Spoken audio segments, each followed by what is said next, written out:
Welcome to another episode of More Than the Barber. I am your host, AP, and I am incredibly excited about this episode today. I just told them offline I've been itching to talk about this today. Well, what's up? You laughing already. Already, because it's going to be a great episode. Absolutely. And you already know this is a podcast that helps inspiring barbers level up their career while we bring you the best content. Mo, you looking fresh. I see you on your heels on. What's good? Hey, you know, it's the summertime. Yo, absolutely. What's them, some red bottoms? No. I ain't in my red bottom season.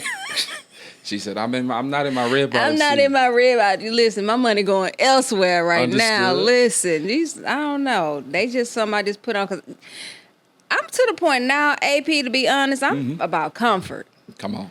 Like, this is just cute to sit down and do this podcast. If I got to walk around in them, You gonna take them off. it's a no-go. I got some flip-flops over in the corner. Understood. So how you been? I'm good. That's good. I'm good. Enjoying the heat? No, I'm not enjoying the heat. It's hot out here. It We is. in triple digits. This is ridiculous. Yeah, in Dallas, Texas, heat is totally different. God Totally different. dang. Man, you know, I actually am one that love the heat though.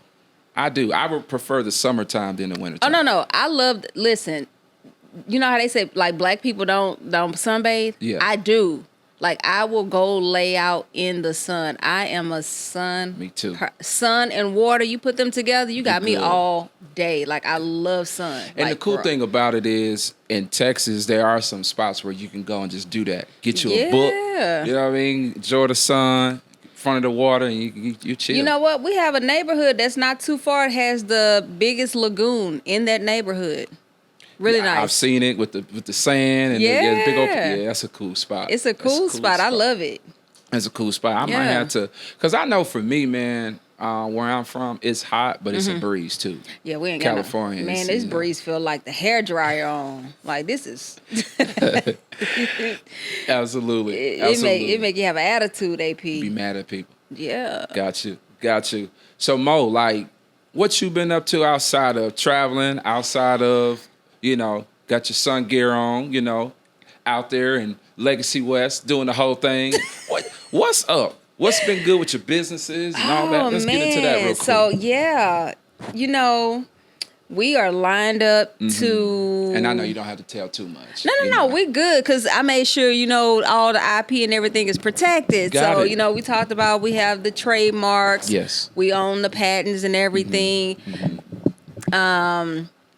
We paid for the mold to be made. It's going to produce 500,000 combs. We paid for that. That's dope. And we have our flights to go over to actually go to China so that I can be there when a product rolls off the assembly line to That's test dope. to make sure that everything is good.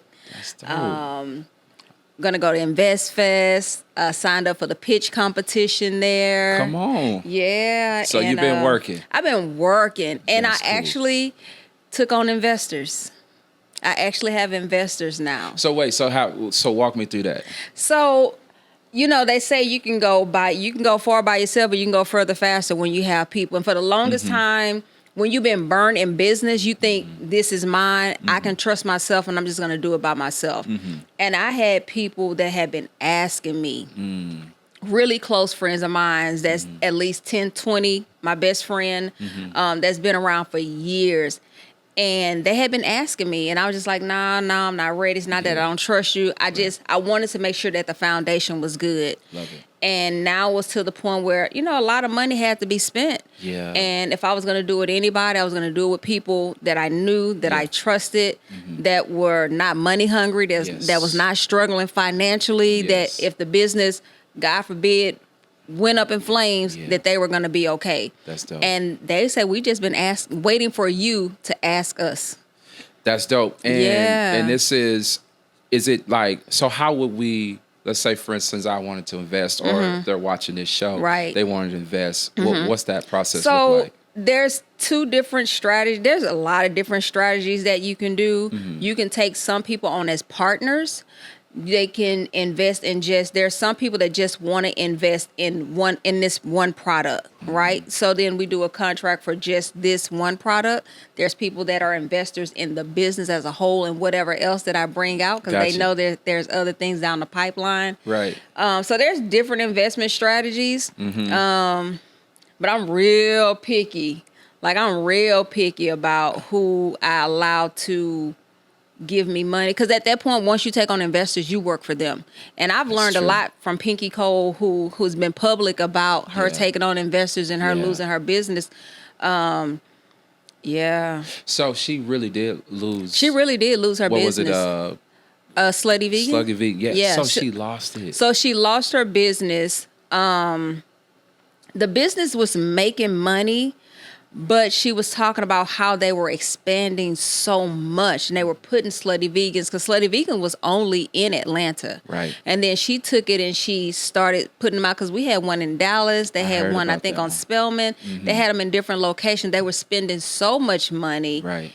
And they were making money, but there was more money. It seems like that was going out. I see. And sometimes when you step away from your baby and you take on investors, you allow those people and you lose sight of what's going on. Absolutely. So, she could have filed for bankruptcy. There was a lot of things that were on the table, but she chose to step away from the business and put it out there. So she bought it back. She bought it back. Wow. Yeah. So she had to put it out there for other people, because somebody else could have came in and bought the business from up under her. Understood. But I don't think, because she's built that brand and we only want Pinky Cole with Slutty Vegan, like, that's her brand, that's her baby. And man, what she's doing now is so crazy. So what's some of the things she doing? She has the new hoagies, the thing that she opened. The her husband has his thing. Yeah. He's in the airport. Yeah. Like, he got the sandwiches or something, right? Yeah, but she just had another big announcement, because she was on camera crying. She was just like, yes, I'm on social media crying, but something big happened. I'm sure she's going to tell us. But got you. Yeah, so when you take on investors, you're essentially working for those people. And I wanted to make sure that I was in a position that I actually liked the people that I was going to be working for when you take that money, and not people that I don't like. Absolutely. Yeah. So you're super close to. I'm so close. So in August, I'll actually have product in hand, but I'm actually going to China so that I can get the product in hand and test it to make sure it's good. I'm also looking for people to test those products. So I'll give away PR things, so people can test those products. So we'll give a lot of it away. And barbers. Braiders, barbers, right. Even people that, that are braiding in college, because you got a lot of college students. That's how they're going to make their money on the side. They're braiders. Absolutely. Looking for those braiders, looking for, mamas who know how to braid their kids' hair, but don't have this comb that's going to help them with that. So, yeah. I'm so excited. So let me just tell you, Mo sent me a text message a couple of weeks ago, and she was like, I'm just going to sit this right here. And I did. Right. And it is her product that she's working on. Like, it's been in the talks, it's been in the making for a little bit, and I've seen the progression. I've seen the progress. And I just was like it's here. Yeah. You know what I mean? And it's not cap. It's like you actually are doing the work. Yeah, so when people say that you can build a product overnight, you cannot. Like, I've been talking about this for 18 months plus, you know, from a thought to prototypes to going through testing engineers to now manufacturing and packaging. Like, it's a process, to attorneys, to patents, to trademark attorneys, and it's costly. Jesus. So when people say it can happen in a month, no, it cannot. So you just talked about all those vehicles of protection. Right. And this is the question that I have that I've been wanting to ask you. Yeah. How should a barber or a stylist protect their brand and or their business? When it comes to intellectual property? Intellectual property, when it comes to them producing something, even if they have a barber shop, how do they protect their brand? Ooh, first thing is your name is everything. Tabitha Brown said something like, all your slogans, things that if you're using a slogan all the time, you need to trademark that slogan, right? You need to trademark your name. Of course, course, you should have an LLC. For sure. If you have a suite like this, you should have insurance for your business, because if the building goes down in flames, we talked about this before. If a fire happens, all this is gone. It's gone. You know, you need protection for that. So it's costly, but you have to have. If you go into contract with anybody, we have people that do the lights and sound. You know what? That's a work for hire contract, because at the end of the day, if you didn't sign a work for hire contract, guess who owns it? Not you. Not the videographer. The videographer owns Absolutely. it. So you need work for hire contracts. You need trademark attorneys. If you come out with products or anything like that, and it's a formula, you need patent attorneys. So you're talking, this is high level. Yes. And to be quite honest, and I've been guilty of this too, so let me just say it first before I make this statement, right? A lot of barbers and entrepreneurs have been operating not the correct way. Correct. I say it that way. Oh, yeah. And they have not put up that infrastructure and set themselves up for that longevity. Exactly. I had a situation Okay. that not necessarily jeopardized my business, but more so jeopardized my reputation. And your brand. And my brand. Yes. Right? Yes. So I had a client who was basically trying to book with me. And this client heard about me from a former client. Okay. So Tracking? I want to make sure, because this was not your client. He was not a client. No, he was a new client. Okay. So this is a first-time client booking with me. Okay. Right? Yes. But he was referred by a former client. Okay. This first-time client booked 3 different appointments for the same day, 3 different times. Okay. So let's say, for example, 3, 4:30, and 5:30 in the same day. That doesn't make sense. Right? Okay. And that's what I said. So this was on a Friday when he booked. The top of the week, I looked at my schedule and I said, I noticed this same name is on my schedule for Friday 3 different times. Let me shoot them a text. Okay. This is a courtesy text to just say, hey, yo, I know this is your first time. I just want to make sure that this is a legitimate appointment. Yeah, because you got 3 different appointments on the same day. Exactly right. That don't make sense. So I'm like, all right, let me just wait to see, because I'm at the top of the week. I'm already booked, but I wanted to make sure that this is legit. Right. Didn't think nothing else of it. And Okay. again, I text him at the top of the week.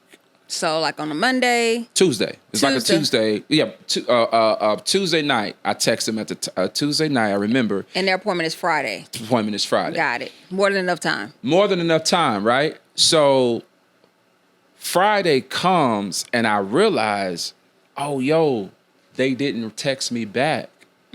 So the time that he booked was like right before my lunchtime. Okay. And because I checked my schedule and I seen that he didn't, respond, I said, well, I'm just going to go to lunch. Boom, I go to lunch. Okay. So I go to lunch, and maybe like 15 minutes into my lunch break, I get this phone call. Okay. No problem. When I get this phone call, this person is on 100. Not 100. Not 10, 100. Man, where you at? Whoop, whoop, whoop, this and that. Bro, I'm at your door. Blah, blah, blah. Like, he's going in, right? Yeah. Like, I couldn't even get a word out. Yeah. And I knew while on the phone, this had to be somebody that don't really know me, because nobody calls me like that. Nobody. Not because I'm this big bad wolf, but I don't handle people like that. Right. You know what I'm saying? Yeah. So he's going in. I say, well, I'll tell you what, big money. I'll wait till you get done talking, and then that's when I'll talk. Yeah, because you didn't get it out. Yeah, he's like, what? Yeah, keep going. So I said, keep going. Now, mind you, this is a first-time client. Yeah. So he's going. He's like, man, you know me.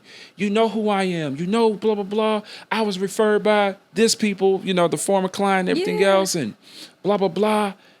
I'm like, bro, you don't even know what happened, and you over the top. Right. I said, so let me explain to you what happened. Okay. I text you, but you never responded. Whatever number that you put in your Booksy profile, I text that number. Right. I said, I never received a text back. Well, why you didn't cancel? Why you didn't cancel the appointments and email me. I said, that's not how I run my business. Right. Like, that's going all around the corner when all I have to do is just text you. See, man, that's what I'm talking about, man. It's my wedding day, blah, blah, blah. Whoa. This, that, the third. Yeah, he was getting married that day. So wait. You booked with a new barber for the first time for your wedding day. And never, like, contacted me over the phone. Like, hey, I heard about you, bro. Yeah. I just want to make sure that you're going to be there, blah, blah, blah. Because Like, I'm scheduling for a party. Like, somehow that's a conversation. Because when it's the same person booking 3 different appointments on the same day, right. it looks weird. It looks scammish. It does. So So- I wanted to make sure. Yeah. You know what I mean? I wanted to make sure. So when I told him that, he was telling me all these avenues I should have taken to get in contact with him. Oh. Because he's getting married, and I know he kept reiterating, you know who I am. And Do I'm you like- know him? I was like, bro, no, I don't. You know how many clients, and I'm not trying to flex, but like I have a lot of Yeah. clients, you know what I'm saying? Yes. So he kept going, and I said, well, my man, I'm not your man. I need you to come up here. I'm ready to like see you right now. Like he was ready to fight me. What we gonna do? You still ain't gonna get your hair cut. You know what I'm like saying? what we doing? It's No, your but wedding day. How you want to show up? When I your say wedding. he was ready to fight, Mo, he was ready to fight. And I said, well, right now I'm on lunch break. Mm-hmm. And I said, but I will be back at the next appointment. I said, but right now I'm on lunch break. I text you, you didn't respond. Right. I said, and I'm like, man, I don't even know, like, what's your name again, bro? And so when I finally realized who this cat was, I'm like, bro, I met you one time a year ago. Right. Who are you? You know what I'm saying? Who are you? And so he's like, yeah, man, that's cool. So after all of the debacle, after all of the frustration that he had going on, I understood that he was getting married, but he handled it wrong, right? Yeah, because if you come to me the right way, I would have been like, you know what? Hey, let me wrap this up real quick. I can be back in 15 minutes. Would have done it. And push the rest of my day back. I'm Would've- sorry for would've- the mix up. Right. But I did text. Right. You didn't respond. Right. Therefore, my business, entrepreneur who work for myself, I took the action that were best for me. Yep. Not necessarily for you. Exactly. But it's your delivery. Mo, he was ready to fight me. So after all of the back and forth, right?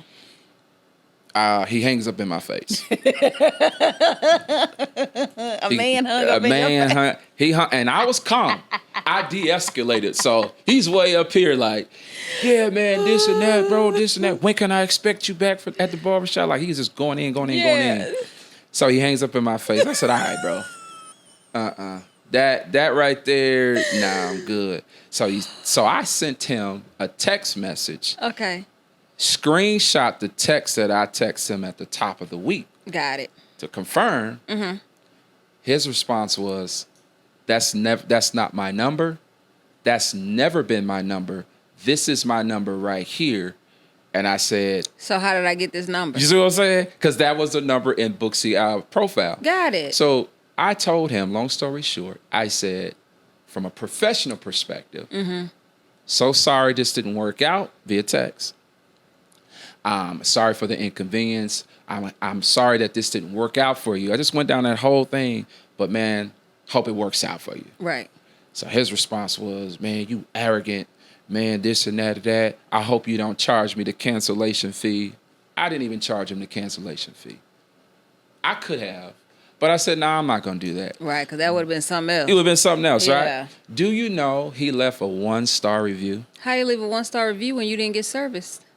How could you leave a review when you didn't get service? Technically, you can leave a review on anybody's business. Oh. Yeah, Google. You can Google anybody's business. But the reality of it is, what made me upset was he never got service. But he said, don't go to this guy. I had a horrible experience. Right. So I'm like, okay, bet. I get to respond to your actual review. In Booksy. In Booksy. Okay, Yep. got it. And shout out to Booksy. I'm not getting paid for it, but shout out to Booksy, right? Yeah. For allowing that feature to respond to these reviews. And I just took his review and I reiterated every point that happened Everything I'm sharing is what happened. Right. And I'm like, barbers have to realize that you're going to have clients that are jealous of you even before they even get in your chair. Or they're in your chair and they're jealous of your success. And that's crazy that somebody would book with somebody that they're jealous of to sit and be in that energy. That's crazy to me.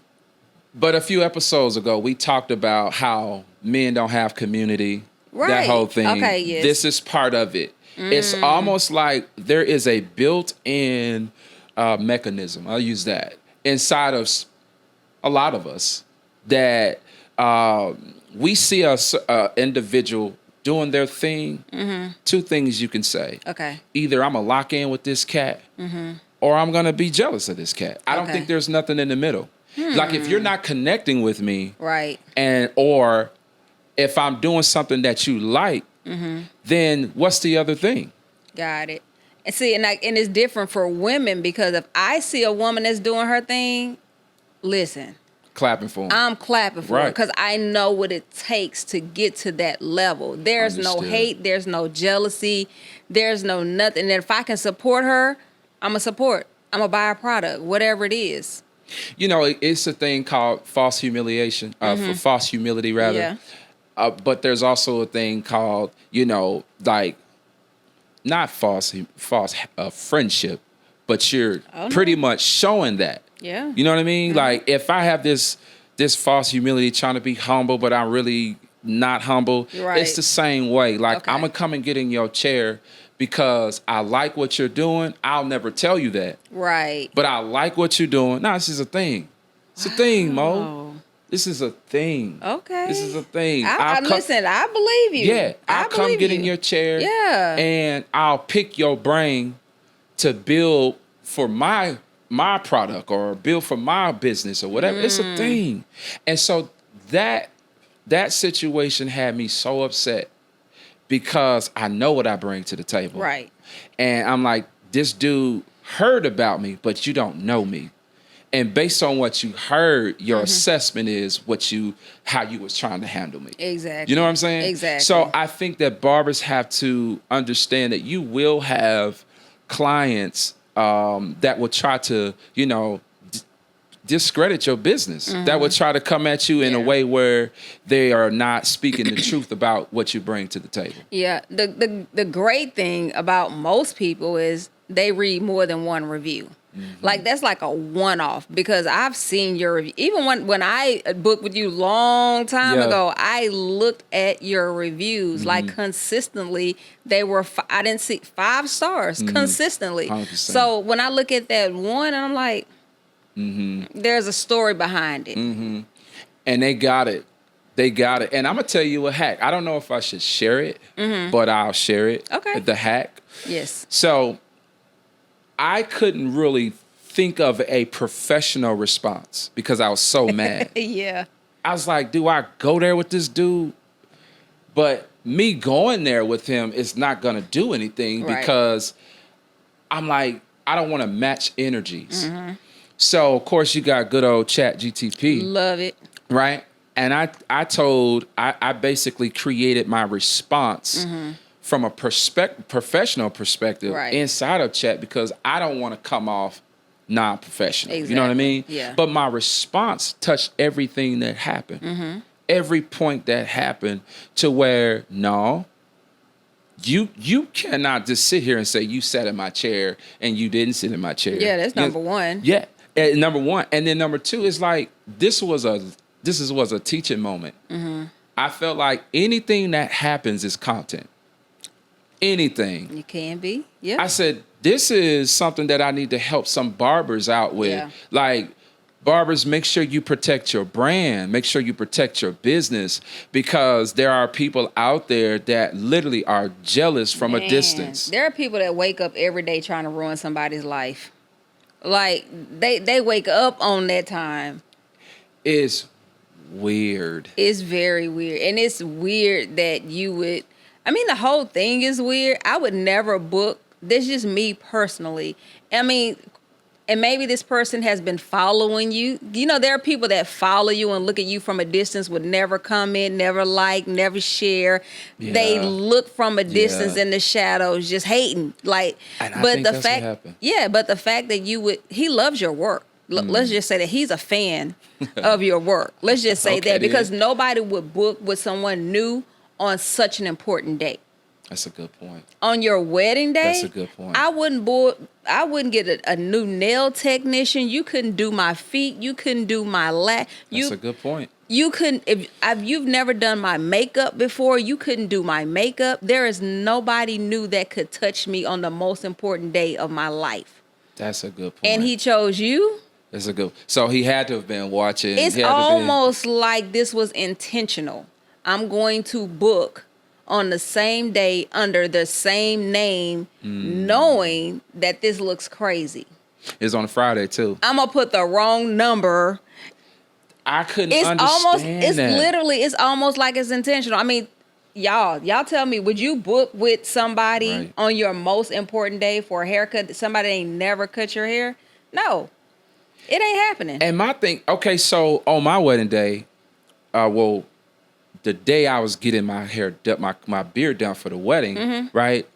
I knew, first of all, my barber, shout out to Rio, all the way in Arlington from where we are. And so that's Right. an hour. So I booked with him a month in advance. I texted him, I told him the deal, like, hey, bro, is this a good time? Is this a good date? So he had a large enough window Yeah. to where, like, oh, okay, bet. Like, yeah, I got you. Then 2 weeks prior, hey, we still good.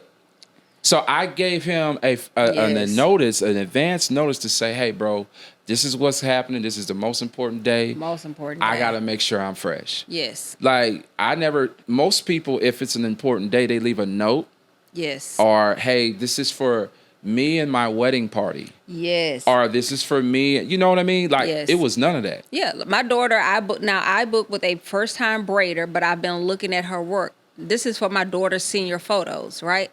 I'm putting in here, listen, this is for my daughter's senior photos. I'm not too concerned because the cap is going to go over, so it's not like, but Right. I need you to be available because Yes. there's not a fallback plan Right. for braids, right? Like, this is it. This is it. Yeah. I mean, I can do it, but I don't want to do it.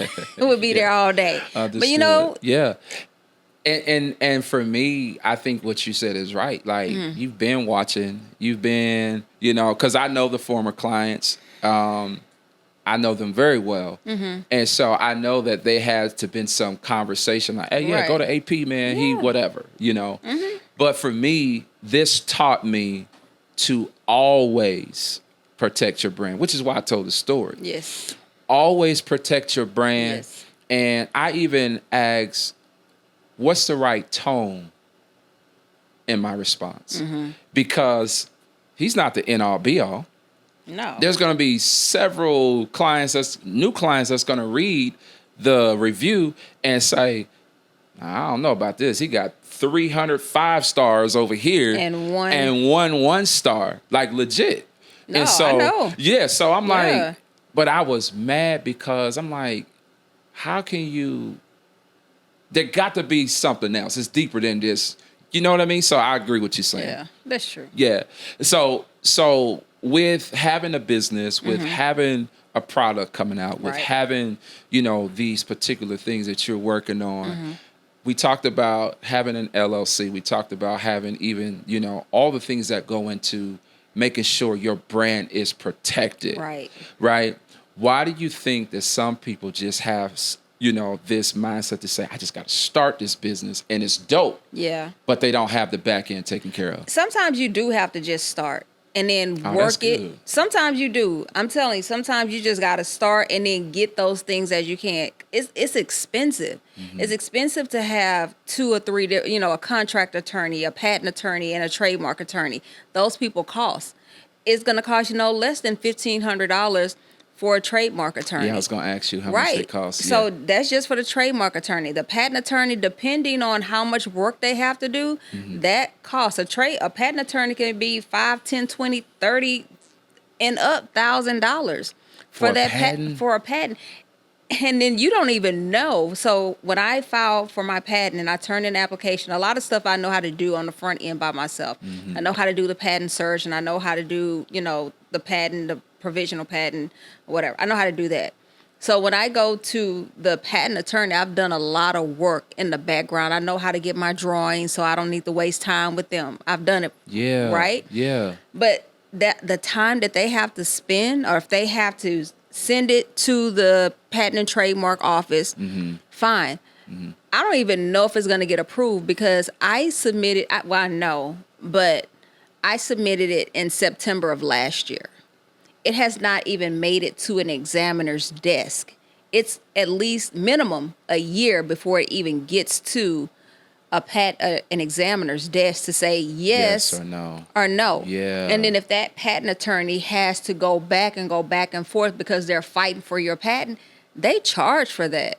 Wow. So I agree with people sometimes just starting, just know that some of the money that you're making, you need to set aside so that you can get contracts in place. So that if you do have a product that you can get all those things protected. And I tell people all the time, people say, oh, you're not pushing this and you're not putting that out. I'm more concerned about the back stuff. I'm not a social media person like that. Yeah. That's just not my thing. I want to make sure that I'm protected on the back end, so can't nobody come from behind and just steal your stuff, because people are lurking all the time. Especially if your idea is dope. And they're waiting for that. Okay, this person. Okay, I found a weak spot in this person's business. I'm gonna go after that. So if your name isn't trademarked, somebody's gonna come and take it, because especially if you have momentum behind you, if you have an audience behind you, that's why people will get LLCs. There's a business of buying LLC names. So like Mike Home is called The Perfect Part, right? Yeah. In order for me to get perfectpart.com, I have to pay them $3,500 because they just went and bought up LLC names. So it's kind of, I'm gonna tell you what this reminds me of. This reminds me of domain names. Same thing, yeah. So they buy domain names. They buy the domain name. And then sell it to you. And then, because they know, hey, it's a dope name. Somebody's going to want this name. Right. I want the name Perfect Part, but it cost me $3,500 to buy from them because they went and bought the domain name for $25. It's a whole business. That's wild. Yes. But I see why entrepreneurs, barbers in this case, don't take that route, because that's expensive. Is one. And two, that's a long time to wait just to get a yes or a no. For patents, absolutely. Yeah, but it's worth it, because if you don't protect it, listen, somebody's gonna come take it. So it's worth the money to go do it, especially if you know, hey, I've done the research. I know that I'm solving a problem. I know that this is needed in the industry. It's more important for me to protect it than to get out on social media and talk about it. Got you. So are you nervous about this product coming out? I'm nervous. I'm so nervous. Yes. Good. That's a good thing. thing. My gut is just, it's nerve, because you don't know how people are going to react to it. People say that inventors have like this godlike complex, but it's not. It's just like, we study an industry, we see a problem in the industry, and we say we have a solution to it. And so that's what it is. But are people going to be open to the solution?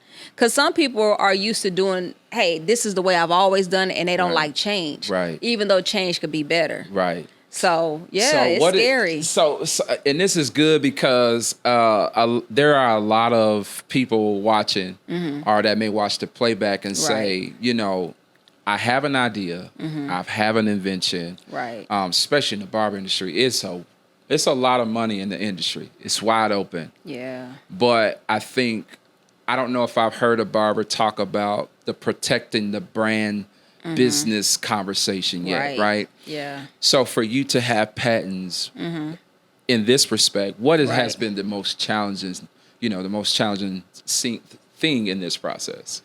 For me, because I'm a Black woman, my products are for everybody, but because I study Black women and my products, they're made for everybody, but my audience is Black women. Got it. To find an engineer that understands Black women and Black women hair. Got it. It's hard because I'm working with a white woman or I'm working with an Asian guy, and I'm having to teach him or her Black hair. Got it. I'm having to teach them braids. I'm having to teach them hair textures. So the most difficult part is finding engineers, and they're out there. We don't know where y'all are.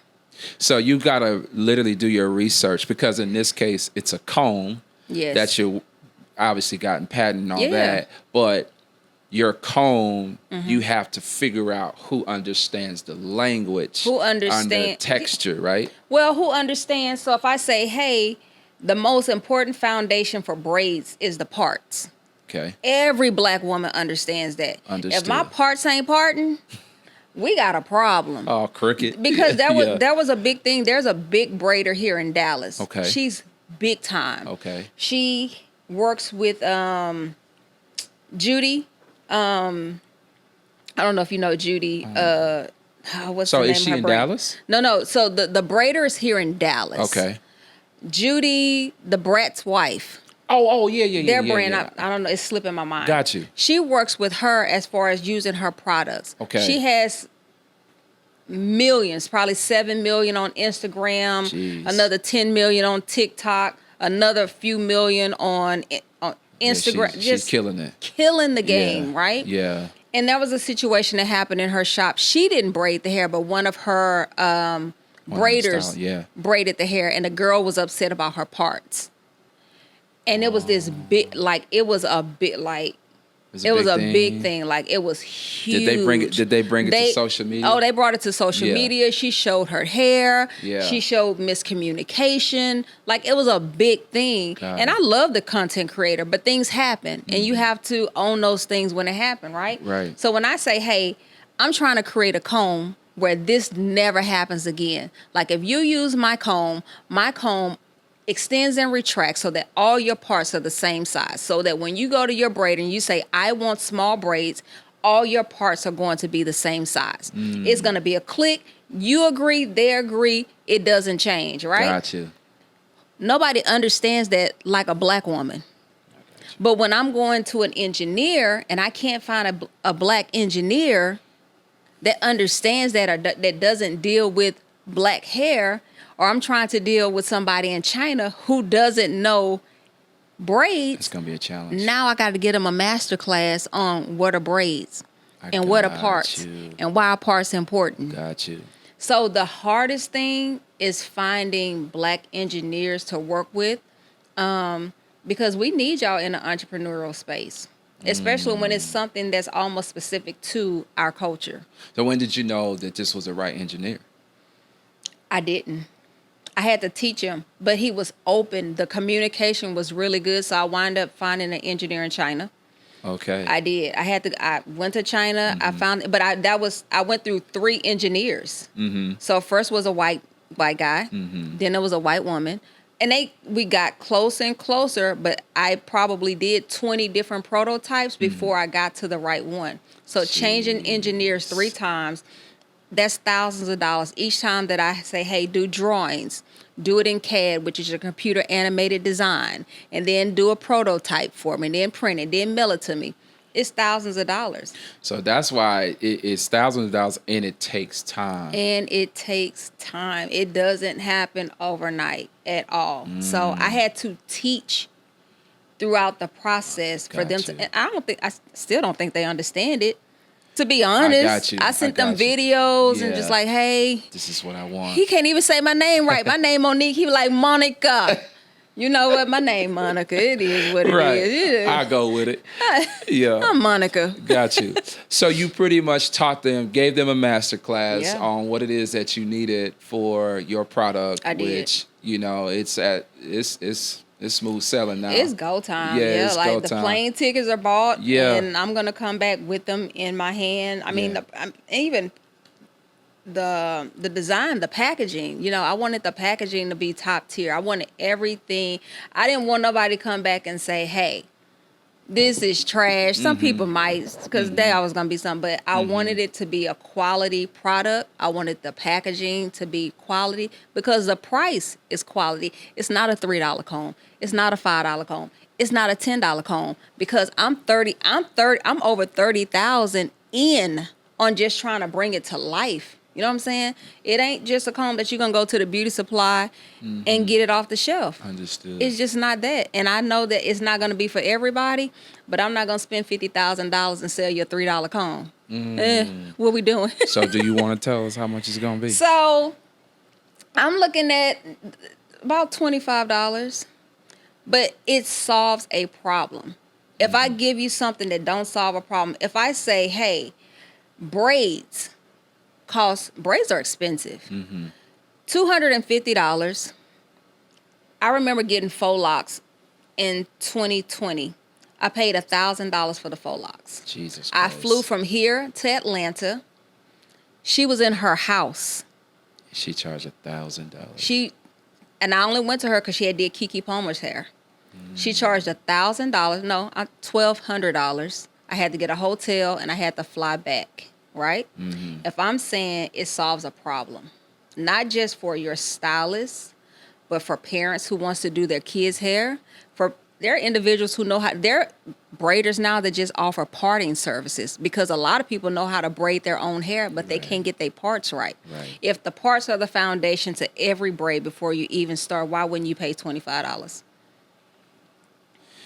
I'm so excited for this. I am too. I'm so excited for this because in this whole thing, you already taught us what you're creating, what you have patent, what you have, how you protected your brand, your business already before it even hits the market. Before people even know about it. 100%. Most people don't even know who I am because I don't talk about it on social media. I don't have a social media page for it because I wanted to make sure that I have all the stuff in the background. Because listen, if I put this out and somebody want to come buy it, because I own my IP, because I have patents, so my company is not a product company. See, I'm a technology company. I'm not, a lot of people will say I sell products. I sell hair gel. I sell hair oils. I'm not that. I'm a technology company because everything that I produce has technology. My expandable mannequin head, that's technology. My comb, that's technology. The other products that I have is technology. So I'm building my foundation as a technology company. So when you come to buy me, you're buying technology. I see. You're not buying a hair gel, a hair oil. You're buying products that actually have technology and patents built into it.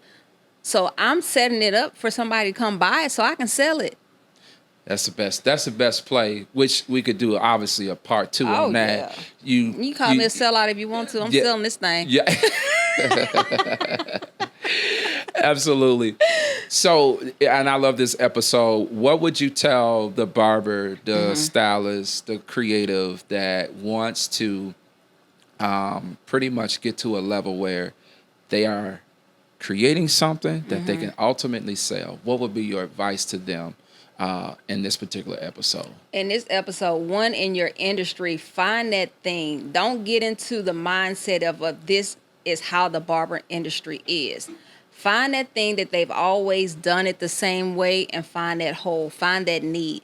And once you find that need, do your research and start building that IP behind it. Get a patent attorney so the patent attorney can do the patent search. And once they have the patent search on there, find you an engineer that can help you build that product because I don't have a tech background. I'm not an engineer, but all of my products have some sort of engineering in it. Find those people that can help you get to where you need to fast because it's a process and it's not going to happen overnight. You're not going to get a patent for about 18 months, if that. So it's a process, but make sure that you have all of your paperwork. Make sure you have your attorneys. It's expensive, but it's worth it. Get all those things, pay those people so that they can help you. Work for hire contracts. If I can't tell you nothing else, my first business that I had, I did not own my IP because I did not have a work for hire contract. And when I asked for my IP, they did not give it to me. Wow. Yeah. Wow. So listen, if you want to learn more about this, I need you to do me a favor. We're going to put all the information in the description because Mo is the GOAT at this. Like, for real, she's the GOAT at creating. She's the GOAT at protecting your brand. Barbers, protect your brand at all costs because it's important, especially when you bring something super, super dope to the table. No. Protect your IP. Got you. Listen, this has been another episode of More Than a Barber. Thank you for tapping in with us. Make sure you protect that brand because you got scammers out there. And we cannot wait to see you on the next episode. Let's go.